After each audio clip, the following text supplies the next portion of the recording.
High দিদি মাসি ভূতের মতো লাগছে খাই ওই কি করতে হবে তুই আমি ফেসবুক দেই না, আমি ইউটিউব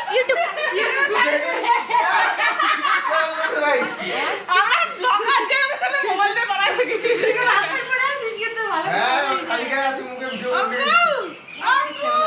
সত্যি সত্যি কিন্তু ভিডিও করে ভালো লাগছে দিদি রিপোর্ট মারবো তো তুই রিপোর্ট মারবো। সব ভাই বোনের একটা অসুবিধা নেই না ওই দেখ না, ওটা সাইডে রয়েছে। ঠিক বাইরে আলো আসতেছে যে বাইরে সুন্দর করে সাইজা নে তারপরে ওইখানে যাবো আমি বলে মাংস হ্যাঁ তল তল আমার নিজে গুটা রইল ই দেয় সলিউশন দেয় আর নিজে গুটা ভর্তি হইছে কতটি হইছে এই যে বাড়িতে আসতে পারে আমার গোটামাটি ও খাওয়া দাওয়া টাইম ঠিক নাই এটা ঘুমাই থাকি সারাদিন যে এই জন্য শ্বশুর বাড়ি 2 দিন যায়, খুব শ্বশুর বাড়ি সুতাম হচ্ছে না, সুনাম করতেছি না কথাটা বুঝলি না টাইমলি খায়। হ্যালো ফ্রেন্ড, টাইমলি খায়। কবিতা লাইফস্টাইল ব্লগ। তো তোমরা তো প্রথমে ভিডিওতে দেখলেই যে আমি দাদু বাড়ি চলে গেছি, দাদু বাড়ি বলতে দিদা বাড়ি চলে গেছি। তো সেখানে গিয়ে প্রথমে মানে এই টাইমেই চলে গেছি, গিয়ে দেখো আমরা সবাই মানে ভাই বোনেরা ঝগড়া করছি, গল্প করছি।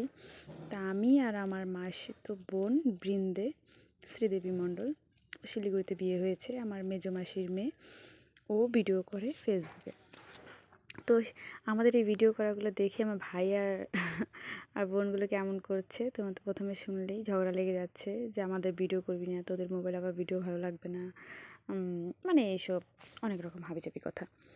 তো দেখো তোমাদেরকে আমি আমার দিদা বাড়িটা ঘুরে ঘুরে দেখাচ্ছি। এটা হলো আমার দিদার ফার্স্ট ঘর, প্রথম টিনের ঘর ছিল আগে। আর প্রথম ঘরটা যে দেখলা দিদা ঝাড় দিতেছে, ওই ঘরটাতেই দাদু আর দিদা থাকতো, তারপরে এদিকে পাকা করেছে। এদিকে আমার বাবা মাংস খাচ্ছে। আর এটা হলো একটা রান্নাঘর ছিল আগে, ভিতরে উনুন ছিল, তো সেটাকে বাইরে করেছে। আর এটা হলো রাস্তা।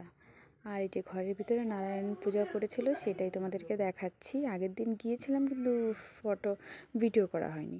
তো ওই যে আমি দেখো কি খাচ্ছি, কাঁকড়া ভাজা। তো আমি যেহেতু আগের দিন যাইনি, তো পরের দিন গিয়েছি বিকেলবেলা। আমার হাজব্যান্ডের সাথে যাওয়ার কথা ছিল, তোমরা জানোই সে কামাখ্যাগুড়ি গিয়েছিল। তো সেখান থেকে আস্তে আস্তে 3টে বেজে গেছে, ওর সাথেই যাওয়ার কথা ছিল, কিন্তু সে খাওয়া দাওয়া করে দোকান খুলে ফেলেছে, কারণ অনেকটা দেরি হয়ে গেছে, এর জন্য আর যায়নি আমার সাথে। তো আমি একা চলে গেছিলাম, তো দেখছি পরে আবার চলে গিয়েছিল স্কুটি নিয়ে দেখা করতে। তো আমার মেয়ে দেখো বাইকে চড়বে বলে বায়না করছে, তো আমি আমার ভাইকে বললাম একটু তুলে দিত, তখন আবার মানে আর চড়বে না। এদিকে আমার ভাগ্নি হাই গাইস করছে, তারপর দেখো ওইটা বাইকে চড়বে। এদিকে আমার মাসি, 2 মাসি, এটা হলো ছোটো মাসি, মেজো মাসি, এই যে মেজো মাসি, আর নাইটি পরা আছে 2টো মাসি, সেটা হলো ছোটো মাসি আর 4 নম্বর মাসি, আর এই হলো 3 নম্বর মাসি লাল শাড়ি পরে, এটা আমার দিদি বসে আছে, এখানে আমার মা। আর এই যে দেখো আমার 2 মেসো আর বাবা, আমার বাবা আর যে আমার ভাগ্নি আর মেয়ে খাচ্ছে।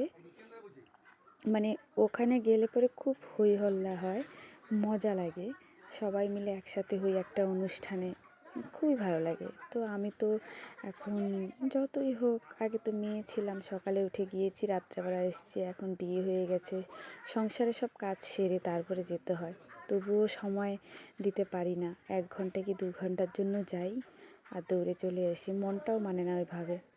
কিন্তু আমি একটা জিনিস বুঝেছি, বিয়ের আগে যে যত যা মনে তাই বলুক, বিয়ের পরে সেভাবে চলা যায় না, মেয়ে মানুষের মতো করে চলা যায় না, সেই স্বাধীনতা আমাদের নেই, সত্যিই নেই।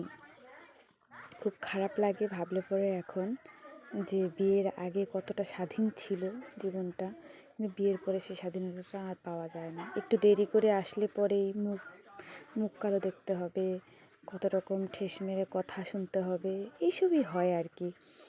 তো আমি সেজন্য আর কোনো কিছু বলিও নি। আর সবাই বুঝতে পারে যে সংসার করলে পরে, একটা সংসারে থাকলে পরে অনেকটা মানিয়ে গুছিয়ে চলতে হয়। তাহলে সংসার কাকে বলে বলো? শ্বশুর শাশুড়ি আর বাবা মার মধ্যে তো এইটাই তফাৎ। কেউ তো আর বলবে না যে থাক একটা দিন দেরি হচ্ছে তাতে কী আছে, কী অসুবিধা আছে।